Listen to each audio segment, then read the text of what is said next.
भगवान करे मैं गलत हूँ, भगवान करे मैं गलत हूँ, बट कहीं ना कहीं यू नो आई थिंक ये जो म्यूचुअल फंड जो अब चल रहा है या जो SIP चल रहा है, यूनिट लिंक्ड इंश्योरेंस प्लान चल रहा है, इसको स्कैम बोलेंगे तो लोग मतलब I will be anti establishment, but I think this is again one of the major loopholes which is developing. आप पूछे कैसे, ये पैसा आते जा रहा है एंड इसका बेंचमार्किंग किया हुआ है निफ्टी के साथ. Returns unit linked insurance plans का और सबका जो बेंचमार्किंग है वो उसका एक बेंचमार्किंग किया हुआ है निफ्टी रिटर्न्स के साथ. ठीक है, तो इसका मतलब जो भी म्यूचुअल फंड या जो भी इंश्योरेंस कंपनीज ये पैसा उठाते जा रही हैं उनको उनके उनके उनके पास कोई चॉइस नहीं है then to invest in Nifty companies. और एक लिमिटेड सेट ऑफ शेयर्स, एक लिमिटेड सेट ऑफ शेयर्स है. तो इसका मतलब तो ये हो गया कि unlimited money coming and chasing limited number of shares. मतलब आप अब ये एक लूपहोल में फंस गया I think. And basically that is definition of bubble. This is something which I am saying as per again जो मैं नाक आँख कान खोल के रखता हूँ जितना मेरा रिसोर्सेज है to the best of my knowledge and understanding, कि ये जब शुरू हुआ था 2009-10 में, उस समय मार्केट क्रैश किया था.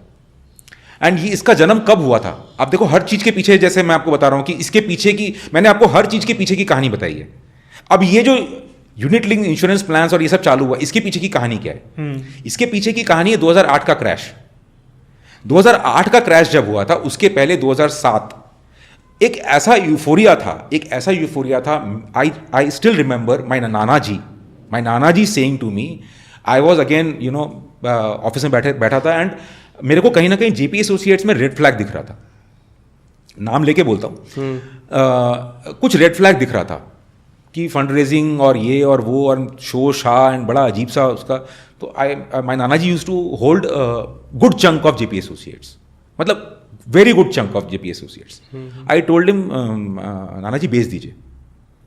एंड मैं मारवाड़ी में बोलता हूँ, ही सेड तू बावलो है, बाहर वाला ना पूरा का पूरा शेयर सबका सब ले गया, शेयर खोजने से मिला को नहीं. अब इसका मतलब क्या हुआ, मेरे नाना जी जैसे एक्सपीरियंस वाला आदमी भी इस यूफोरिया में एक स्टेज तक पहुंच गया था जहां उनको लगने लग गया कि फॉरेन इंस्टीट्यूशंस ने सबका सब इंडियन शेयर्स खरीद लिया. अच्छा. अब इंडियंस को शेयर ही नहीं मिलेगा. अरे तो जो बेच दिया, अगर आप कुछ भी अगर आपके पास है वो बेच दिया तो आपको मिलने ही वाला नहीं है. अच्छा. बाहर वाले पूरा इंडिया का जितना कंपनी है, जितना शेयर खरीद चुके. जो है वो दबा के रखो, क्योंकि अब ये बाहर वाले जो आ गए हैं ये पूरा का पूरा इंडिया को खरीद लेंगे. और जो मिल रहा है उसे जितना जल्दी हो सके खरीद लो. नहीं खरीदो चाहे नहीं खरीदो, बट जो है उसको बेचो मत, क्योंकि अब आने वाले टाइम में तुमको शेयर्स नहीं मिलेगा. ये यूफोरिया का पीक था. एंड 2008 में अपना फॉल का कारण ही यही था कि जब FIAs started selling P note का लिक्विडेशन के लिए, there were no buyers. Because क्या था फिर, वही कहानी वही है कि वो लिमिटेड सेट ऑफ बायर्स जो NSE BSE और ये सब जो रजिस्ट्रेशंस किए होते, NSE हो चुका था उस समय एंड फुल एक्टिव था NSE BSE जो आज मैं हूं आप हैं, तो हम मेरे पास अगर 10 लाख 50 लाख XYZ अमाउंट है और ये जो एग्जॉर्बिटेंट वैल्यूएशंस पे FII सारा का सारा शेयर्स खरीद चुके थे जब वो उनको बेचने पे आया. आई रिमेंबर एक company, if I am not wrong again to the best of my knowledge, BHEL या BEML 3,000 रुपया का मैं एक दिन में देखा हूं, मतलब या 7 दिन में 3,000 का 300 हुआ था और एक दिन में ही शायद 800 का 300 हो गया. Because again it was a darling stock for FIIs. सारा उनके पास, अब उनको सारा बेचना, अब लेगा कौन? That time the government decided कि we need to have Indian people involve into stock market. Domestic holding होनी चाहिए, डोमेस्टिक अवेयरनेस होनी चाहिए. हम India as India and Indians are enough sufficient कि हम कम से कम इस चीज को तो रोक सकते हैं. तब तक इंश्योरेंस का पैसा was banned in stock market. Okay. हाँ, insurance companies were not allowed to invest. LIC सिर्फ कैसे? नहीं, LIC का पैसा भी इसमें नहीं आता था, वो सब गवर्नमेंट बॉन्ड्स फंड्स उसमें ही था. मार्केट में LIC, if I M right, LIC उसके पहले यूनिट ट्रस्ट का एक स्कैम हो चुका था. हाँ, UPI यूलिप का और मास्टर, वो भी एक स्कैम था. मॉर्गन स्टैनली, अपने बात करते जाने स्कैम्स निकलते जा रहे. मॉर्गन स्टैनली का एक स्कैम हुआ बहुत मेजर स्कैम था। Morgan Stanley first time issued mutual fund, मतलब म्यूचुअल फंड लेकर आया in India. In India. I think it was 97 98 और समथिंग। 10 रुपया फेस वैल्यू म्यूचुअल फंड, वो पैसा उठाएगा फिर शेयर्स में लगाएगा एंड म्यूचुअल फंड। आपको पता है उसका ग्रे मार्केट प्रीमियम क्या था? उसका भी ग्रे मार्केट प्रीमियम हो गया 20-25 रुपया। 10 रुपए का 20-25 रुपया ग्रे मतलब मार्केट 10 का आदमी 35 में खरीदने को तैयार है लॉन्च से पहले। पता ही नहीं कि म्यूचुअल फंड क्या है, पता ही नहीं है कि म्यूचुअल फंड क्या है। मॉर्गन स्टैनली का नाम है, मॉर्गन स्टैनली म्यूचुअल फंड लेकर आ रहा है, इक्विटी है वो, बस उसका ऐसा ही होगा। बाहर के लोग कुछ बढ़िया लेके आ रहे हैं, लेके आ रहे हैं। उसका लिस्टिंग हुआ 4 रुपया 3 रुपया, पब्लिक का लाखों करोड़ रुपया फिर साफ। 90% मतलब ग्रेप मार्केट के हिसाब से देखें 90% गायब। 4 रुपए पे लिस्टिंग। ऑब्वियसली कंपनी तो जन्मा ही नहीं है ना, पहले वो जन्म होने से पहले म्यूचुअल फंड बनेगा, शेयर्स लेगा, रिटर्न आएगा, उसके बाद तो होगा सब। अभी तो वो पैसा ले रहा है, अभी तो उसने शेयर इन्वेस्ट भी नहीं किया, कुछ भी नहीं है, और उसी पे प्रीमियम खेलना शुरू हो गया था। मतलब यूटीआई का एक म्यूचुअल फंड यूनिट 64 ये सब आ रहा है, उसका भी प्रीमियम, मतलब म्यूचुअल फंड का प्लान आ रहा है उसका भी प्रीमियम। आप सोचो कि मतलब एजुकेशन ऑफ इन्वेस्टर्स बोल लो या अवेयरनेस बोल लो, वो किस लेवल पे था। And I am talking about just let 90s, इतना भी कुछ पुराना नहीं, लेट 90s। प्रॉब्लम कहां था? प्रॉब्लम वही था 92-93 में जो हर्षद मेहता के कारण जो एक अवेयरनेस हुआ स्टॉक मार्केट का, प्लस जो ग्लोबलाइजेशन हुआ as Manmohan Singh ji as FM, जो एक open up of the economy को जिस तरह से उन्होंने हुआ, ओपन किया, तो फिर एक नया जनरेशन मार्केट में आया। सी whenever these kind of things happen, there's a new generation which comes because they are looking forward to Harshad Mehta.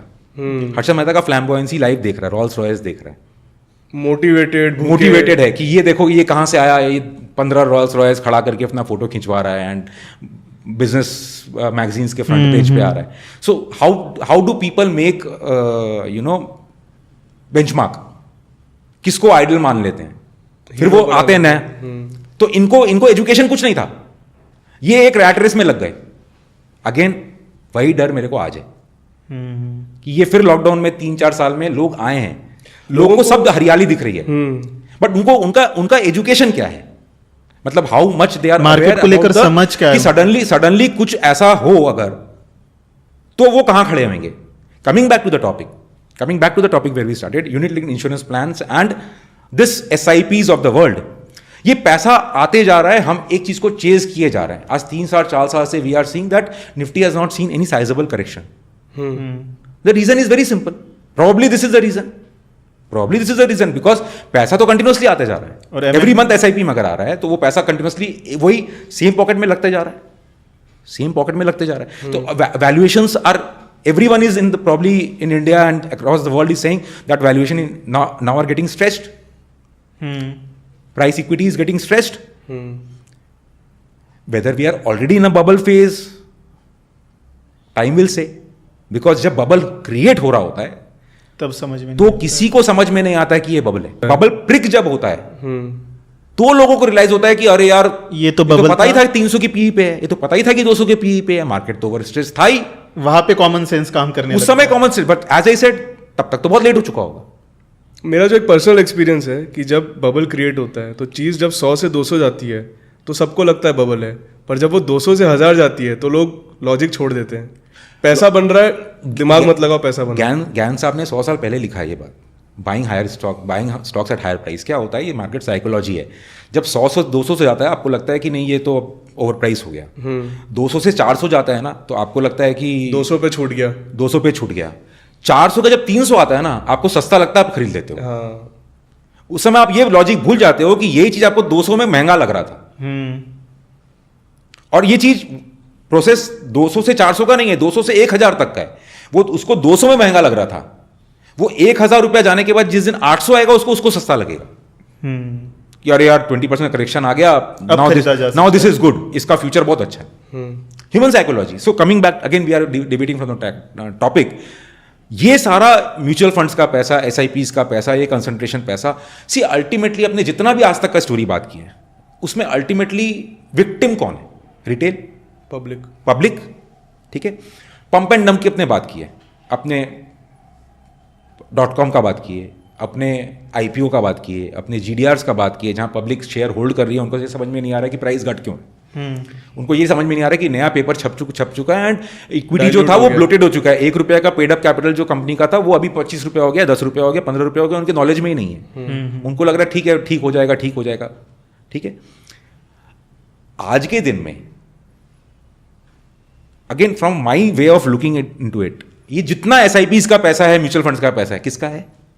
Public का। पब्लिक का, रिटेल का। करेक्ट। करेक्ट। तो ये is it not a glorified way of distribution? Because ultimately आप जो आज SIP में पैसा डाल रहे हो वो आज के पीई में शेयर आपके पास जा रहा है। 300 के पीई पे, 200 के पीई पे, 150 के पीई में वो आपके पास, आपका अगर 1000 रुपया भी डाल रहे हो तो आपके पास वो 0.1 शेयर ऑफ 300 पीई पे जा रहा है। करेक्ट।